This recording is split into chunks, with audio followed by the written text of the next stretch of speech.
Bon dia, tarda o nit. Jo sóc en Ferrini i torno a ser... Ja se m'ha oblidat com fer una intro. Me cago! I torno a ser aquí per explicar-te un nou tema, en aquest cas, la renaixença del segle XIX a Catalunya. Que per res fa temps que no faig un vídeo d'aquesta forma, però bueno, mira, torno a seguir i potser et salvo una mica el cul. Bueno, comencem. Baby, tú eres mala, tú en mi cama, baby, no te vayas. ¿Qué tengo que hacer para que tú seas mi mujer, baby?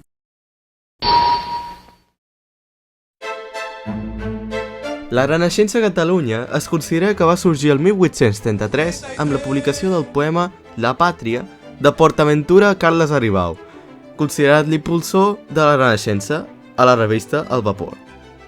D'impulsors n'hi ha uns quants, un d'ells Joaquim Rubió i Ors, un activista de la llengua i de la poesia, on el pròleg de L'Ugaiter del Llobregat fa una crida a la participació de la Renaixença.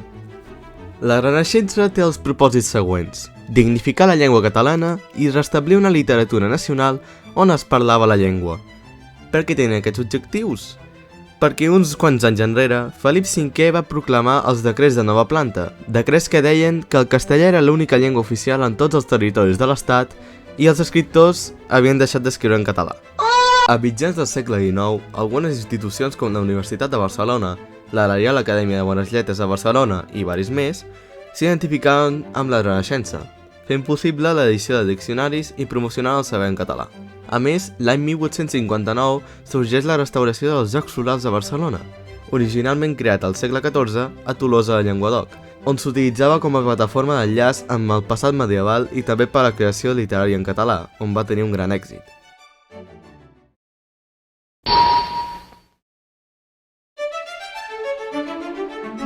El romanticisme va ser un altre moviment nascut a Anglaterra i Alemanya que es va anar estenent per Europa al segle XVIII i durant el segle XIX. El moviment va permetre recuperar tradicions culturals mencionades com l'ànima del poble i comptava amb les següents característiques. Predominaven els sentiments sobre la raó, on cadascú es feia una introspecció individual basant-se en els sentiments, es tenia un sentiment nacionalista o patriòtic, bàsicament un sentiment d'orgull per la nació pels seus triomfs. Es recuperen tradicions i llegendes de la literatura popular, recercant els orígens i recuperant l'esperit del poble, major interès per la imaginació, l'exotisme, que era l'interès per elements exòtics o estrangers, i per l'irracionalisme, que era un corrent filosòfic que defensa l'adquisició del coneixement a través de la intuïció, fe o els sentiments. Defensa de la llibertat de l'artista o de relació intensa de l'ésser humà amb la natura, utilitzant-la com a fórmula per mostrar emocions o sentiments, per exemple, una tempesta com a escenari de lluita interior del protagonista. Destaquen els temes de la immensitat de les coses, la mort, el destí, ús d'un estil grandiloqüent, de màxima expressivitat, i no segueix les normes literàries, lleis ni la moral convencional. Els protagonistes tenien una conducta antisocial.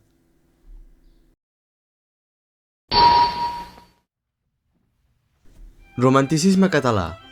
Predomina especialment el sentiment, la presència del nacionalisme i la nostàlgia del passat medieval, on el referent per al romanticisme conservador va ser un Walter Scott. Aquí es destaca Ramon López Soler, autor català que escrivia en castellà, que es va basar en una novel·la de Walter per escriure Los bandos de Castilla, la primera obra a la península ibèrica de filiació romàntica. Cal recordar que el català no estava present en la literatura culta, fins al 1860, quan els intel·lectuals prenen consciència de la substitució de la llengua i reclamen l'increment del català. Les primeres proses en català estan a les novel·les romàntiques L'Orfaneta d'en Menargues o Catalunya agonitzant d'Antoni Bofarull i en Julita de Martí Genís i Aguilar.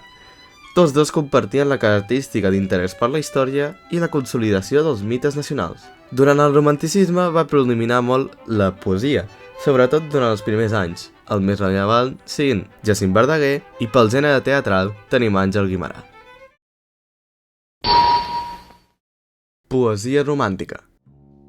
Al començament, la poesia romàntica va aparèixer en castellà a la revista El Europeo, i a Catalunya el gènere va ser coronat als Jocs Florals, on es destaquen obres com Los trobadors nous, d'Antoni Bofarull, i Los trobadors moderns, de Víctor Balaguer. Els poemes eren medievals i expressaven un passat gloriós i a recordar episodis significatius dels grans trets d'Espanya, on els catalans tenien un paper rellevant. Jacint Verdaguer és l'autor més important de la literatura catalana del segle XIX. Va ser capaç d'escriure poesia enormement ambiciosa i en un català modern. Es podria dir que ell va fer la renovació del català que no s'havia fet al llarg de 3 segles en les novel·les, des de l'obra Tirant-lo blanc, bàsicament. Jacint va néixer el 1845 a Folgueroles. Era d'una família pagesa i es va formar per ser sacerdot. El 1874 va patir una anèmia cerebral i per recomanació mèdica va ser capellà del vaixell Guipúzcoa, amb destinació a l'Havana. Un cop recuperat el 1876 es va instal·lar al Palau del Marquès de Comillas, a la Rambla de Barcelona. El 1877 va guanyar els Jocs Florals amb el poema L'Atlàntida. El 1886 va emprendre un viatge a Terra Santa i quan va tornar a començar a practicar l'exorcisme i a multiplicar les donacions que feia als pobres com el Moiner, així carregant-se de deudes. Llavors va ser confinat al santuari de Gleva, a Osona. 2 anys més tard va tornar a Barcelona, ignorant l'ordre del confinament i torna a practicar els exorcismes a la casa on era acollit. I aquesta vegada van suspendre la seva funció com a sacerdot de l'església. A partir d'aquí escriu poemes amargs en Flors del Calvari i en articles amb el títol En defensa pròpia. Va ser silenciat pel poder i li van retornar les seves funcions eclesiàstiques. El 1902, malalt, va ser traslladat a Vallvidrera, on va morir. Ell va ser un autor popular per la seva poesia lírica, dels que molts van ser musicats i es van tornar molt conegudes. Els temes principals eren la mística i l'amor per la naturalesa, també de tema amorós i patriòtic. Un d'ells, L'emigrant, escrit mentre viatjava a l'Havana, on expressa l'enyorança de la seva terra natal, Catalunya. Les seves obres més ambicioses eren L'Atlàntida, una epopeia o un poema èpic sobre la descoberta d'Amèrica que es barreja amb elements mitològics. I després tenim Canigó, un clàssic de la literatura catalana que era una exaltació en forma llegenda sobre els orígens cristians de Catalunya. El teatre romàntic. El teatre és una activitat d'entreteniment habitual tant per al públic burgès com a popular. A sobre per la industrialització, molta gent tenia més temps de lleure, i això ocasiona l'augment de locals teatrals. El teatre comercial era en castellà, i el català era reservat en obres secundàries com els sainets, que eren peces teatrals de caràcter còmic i de llenguatge informal i pla, representades sovint en un únic acte. Aquest gènere es dinamitza gràcies al teatre d'aficionats i a les obres breus de sala i alcova. Aquestes fan referència a representacions teatrals privades i casolanes, sovint de caràcter festiu i escrites en català. Gràcies a l'èxit d'aquestes peces, el sainet evoluciona cap a la comèdia de costums, obres on tenen una mirada més atenta a la realitat social. Al 1870, alguns dramaturgs deien d'implementar el gènere de més prestigi, la tragèdia, on tractaria d'una regeneració del drama històric, sobretot les d'Àngel Guimerà. Àngel Guimerà és considerat un dels millors dramaturgs de la història de la literatura catalana. Va millorar el gènere teatral d'una manera que mai s'havia vist des de l'edat mitjana. Va néixer a Santa Cruz de Tenerife, era fill de pare català i de mare canària. Va venir a Catalunya als 8 anys i uns quants després va anar a estudiar a Barcelona, on finalment també va morir el 1924. Ell va començar a escriure en castellà, però va començar a ser reconegut pels articles periodístics que ell escrivia en català. El 1871 funda el setmanari La Renaixença, sent el director d'aquest diari. També va escriure poemes i va ser proclamat mestre en gai saber als Jocs Florals de 1877 i després, encoratjat pels seus amics, va estrenar la seva primera obra teatral, Gala Placídia. La seva trajectòria es pot dividir en 3 parts. Tragèdies històriques en vers. Etapa que culmina amb Maricel, un drama romàntic on un pirata algerià s'enamora d'una captiva cristiana. Com que el mar representa l'islam i el cel el cristianisme, es considera que l'horitzó, metafòricament la mort, és el vaixell on estan els dos, i és on es poden unir lliurement. Drames realistes en prosa, ambientats en l'època contemporània de l'amor amb un clar esperit romàntic. Destaca sobretot l'obra cèlebre de Terra Baixa, on narra la història d'amor entre el pastor Manelic i la Marta. La Marta, que era l'amant del Sebastià, amo de les terres on vivia, on aquests dos, amb Manelic i la Marta, mantenien una complexa relació d'amor i odi. Etapa de provatures. Aquí ell prova d'incorporar nous corrents al moment, com el modernisme, però com que no va tenir reconeixement, es va mantenir el format com ho estava fent. Costumisme. També es destaca el següent gènere narratiu, quadre o article de costums, nascut a mitjans dels anys 60 del segle XIX. Recrea la vida literària a tot allò que encara que formi part d'una col·lectivitat pot acabar desapareixent.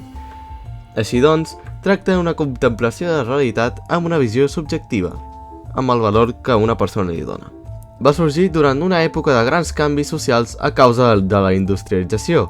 Els escriptors d'aquest gènere eren plenament conscients que estaven presenciant un món que estava desapareixent. Amb una mirada nostàlgica, es van dedicar a capturar i preservar les tradicions i costums més característics de la seva societat, especialment aquells que encara perduraven enmig de la transformació.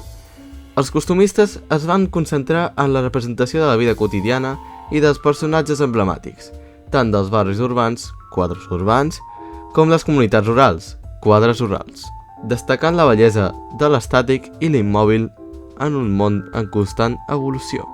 El que caracteritzava el quadre de costums era bàsicament que era més descriptiu que narratiu.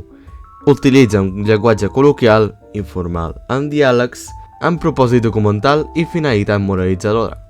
Els narradors costumistes més importants van ser Robert Robert, que es descrivia a Barcelona criticant amb humor i ironia els costums dels ciutadans, i Emili Vilanova, que retratava a la Barcelona popular oferint una visió nostàlgica de la menestralia, dels fusters, sastres, teixidors i etc. Realisme. El realisme va ser el corrent dominant a tota Europa a la segona meitat del segle XIX. Nascut a França, es va centrar sobretot en la novel·la, amb l'objectiu de reflectir la societat del seu temps. Les característiques que compartien les obres eren: rebutjaven la idealització romàntica i recercaven el verisme, portar el realisme a l'extrem, d'una manera objectiva i imparcial en les situacions, personatges i temes.